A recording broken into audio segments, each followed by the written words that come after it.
आइए इस वीडियो में चर्चा करें कि हम लगता है हम कंप्लायंट हैं, हमारे कागज भी अप्रूव करते हैं क्योंकि हमने सारे चेक बॉक्स मार्क किए हुए हैं, ये भी ठीक है, ये भी ठीक है, ये भी ठीक है। पर क्या सिर्फ पॉलिसीज बनने और चेक मार्क कर लेने से हम कंप्लायंट हो जाते हैं? क्या उसी से हमारी सफिशिएंट प्रोटेक्शन हो जाती है? मेरे यूट्यूब चैनल पे आपका स्वागत है, जिसपे आप प्रिवेसी पे रेगुलर नया कंटेंट देखते हैं। और आज हम बात करने वाले हैं कि कब ऐसा होता है कि हम होते तो कंप्लायंट हैं, लेकिन वो फॉल्स सेंस ऑफ कंप्लायंस होता है, हम एक्चुअली कंप्लायंट होते ही नहीं है। हमें एक कंफर्ट जोन मिलता है जिसमें हमें लगता है कि सब कुछ कंप्लीट है, परफेक्ट, पॉलिसीज लिखी हुई हैं, नोटिस पब्लिश्ड हैं और प्रोसेसेस वेल डिफाइंड है, कहीं कोई दिक्कत नहीं आ रही। और ये अच्छी बात है, इसमें गलत कुछ नहीं है। कंप्लायंस भी तो यही कहती है आपकी पॉलिसीज होनी चाहिए, करेक्शन से पहले आप नोटिस दे रहे हैं, आपके प्रोसेसेस वेल डिफाइंड है। वेल डिफाइंड में प्रिवेसी नॉर्म्स इंक्लूड होती हैं, सिर्फ प्रोसेस डिफाइंड होने को वेल डिफाइंड नहीं कहते। सब कुछ कंप्लीट लगता है, जो कि बिल्कुल एक अच्छी बात है। अजम्पशन चलती है हम कंप्लायंट हैं क्योंकि हमने ये सब बनाया हुआ है, हमारे पास पूरी डॉक्यूमेंटेशन है, स्ट्रक्चर विजिबल है, कॉन्फिडेंस बनता है। रेगुलेटर्स आएंगे, ब्रीच होगा, हम रेगुलेटर को दिखा सकते हैं हमने सब कुछ किया हुआ है, इसमें कोई शक नहीं। लेकिन ब्रीच का इम्पैक्ट रेगुलेटर के इम्पैक्ट से बड़ा हो सकता है, ये एक इंपॉर्टेंट चीज है। आपको कोई रिटर्न नहीं फाइल करनी लॉ की, आपको नॉर्म्स फॉलो करने हैं जिससे कि कोई अगर कंप्लेंट करे तो आप डेमोन्स्ट्रेट कर सकें कि आपने सारे नॉर्म्स फॉलो किए थे। रियलिटी कह रही है work done, work does not follow the documents. बहुत होता है, मेरी तो अनफॉर्चुनेट एक्सपीरियंस है दो बड़े बड़े बिजनेसेस के साथ, जो मेरे वीडियोस में कई बार रिफ्लेक्ट हो चुका है। दोनों कंपनियों में डॉक्यूमेंट है कि बिना परचेज ऑर्डर के हम सर्विस स्टार्ट ही नहीं करने देते। दोनों के चेयरमैन और एमडी बहुत प्राउड फील कर रहे हैं, लेकिन मुझसे तो सर्विस ली गई है ईमेल कंफर्मेशन देके। और वही आदमी जो ईमेल कंफर्म करता रहा 3 साल तक, कहते नहीं मेरे यहाँ तो ईमेल पे सर्विस ही अलाउड नहीं है। भाई, तो अगर ईमेल पे सर्विस अलाउड नहीं है तो आपने हमें अपने सिस्टम का एक्सेस ही कैसे दे दिया? तो वही सिचुएशन यहाँ है, डॉक्यूमेंट्स बने हुए हैं, प्रोसेस बना हुआ है, लेकिन काम तो हो रहा है अलग से। अब फर्क सिर्फ वहां और यहाँ में ये है कि वहां तो सिर्फ मेरे पैसे फंसे हुए हैं, इसीलिए चेयरमैन साहब को कोई फर्क नहीं पड़ता, मैनेजिंग डायरेक्टर साहब को कोई फर्क नहीं पड़ता। मैं एक बहुत छोटा इंसान हूं, मैं अगर अभी उनका नाम भी ले लूंगा तो शायद आप यकीन ही ना करें और सोचें फ्रस्ट्रेशन निकाल।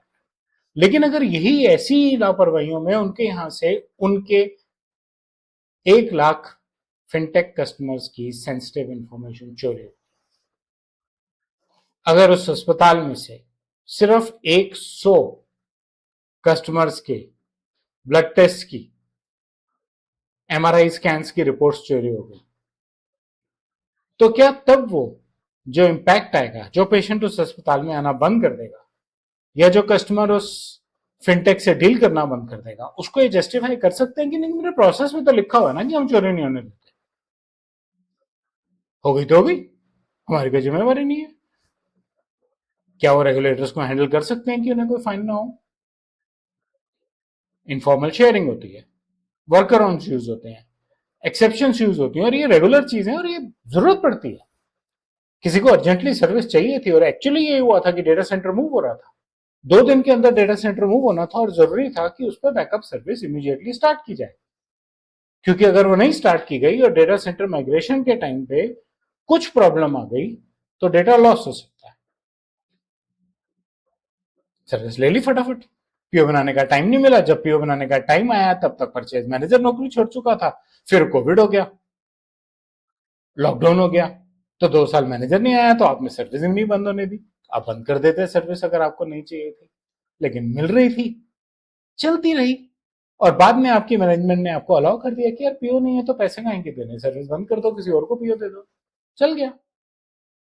अगर आपकी कंपनी को एक्सेप्शन यूज करनी पड़ती है तो वो डॉक्यूमेंट का फॉर्मेट क्या है? अगर आपकी कंपनी है critical HIS database, critical fintech database, external vendors को एक्सेस करने दे सकती है एडमिन पासवर्ड देके, ऐसी सिचुएशन डॉक्यूमेंट करके उसका सॉल्यूशन बनाना ज्यादा जरूरी है। अगर डेटा ब्रीच हो जाता तो क्या होता? क्या करती पॉलिसीज? पॉलिसीज आपकी नियम बताते हैं, बिहेवियर नहीं। बिहेवियर आपके एक्शंस में आता है, पॉलिसीज में। बिहेवियर में तो उनमें से एक हफ्ते में एक बार, नहीं तो कम से कम 15 दिन में एक बार लीडरशिप, फैमिली वैल्यूज, इन पे लिंक्डइन पोस्ट डालते हैं, विजिबल ही नहीं है। आप उनके दफ्तर जाइए, जैसे उनको आपका नाम पता लगता है, साहब जो है बोर्ड मीटिंग में बिजी हो जाते हैं। तो लीडरशिप क्या है? कुछ भी नहीं। तो पॉलिसी और लीडरशिप ठीक है, सोशल मीडिया भी ठीक है, लेकिन बिहेवियर क्या है? बिल्कुल डिफरेंट। रियल डिसीजंस के साथ कोई लिंक ही नहीं है। वो 3 साल हो गए चक्कर लगाते हुए, कभी 5 मिनट मिल जाने चाहिए थे। ठीक है, मैं अपना उदाहरण इसलिए दे रहा हूं कि आप इस उदाहरण से ही मैप कीजिए। आपके सिस्टम में किसी को जल्दी में सर्विस चाहिए थी, उसने बिना परचेज ऑर्डर के सर्विस ले ली, फिर आपके परचेज ने रिजाइन कर दिया, फिर कोविड का लॉकडाउन हो गया, जब सब कुछ वापस रीएस्टेब्लिश हुआ तो किसी ने शरारत करके उसकी सर्विस बंद कर दी। अगर आप मेरी सर्विस बंद करने की कैपेबिलिटी रखते थे तो 3 साल पहले क्यों नहीं बंद कर दी थी? कि मुझे नहीं चाहिए थी, गलती से इंस्टॉल करा ली। कहाँ है वो मैनेजिंग डायरेक्टर, चेयरमैन और कंपनी की पॉलिसीज जो डिफाइन करती हैं कि बिना परचेज ऑर्डर के पैसे नहीं दे सकते, बिना परचेज ऑर्डर के सर्विस नहीं ले सकते? तो सर्विस क्यों दी? क्या अब सिस्टम्स ठीक हो गए हैं? नहीं तो रिस्क ग्रो कर रहा है। आप ऐसी और गलतियां भी करेंगे, गैप्स नोटिस नहीं होंगे। फिर किसी वेंडर को आप अपने क्रिटिकल डेटाबेस को रिमोटली क्लाउड पे एक्सेस करने देंगे, क्योंकि वो आपको क्रिटिकल सर्विस दे रहा है और दे भी फ्री की रहा है। और अगर उसने ब्रीच कर दिया तो? अब इंपॉर्टेंट ये है कि आपके यहां से पर्सनल डेटा ब्रीच होता है तो आपको उसका नुकसान होता है। सिर्फ किसी एक की सर्विस रेगुलराइजेशन और सिर्फ बोर्ड को जवाबदारी नहीं देनी, अब आपको उन लाखों लोगों को जवाबदारी देनी है जिनका डेटा आपके पास है।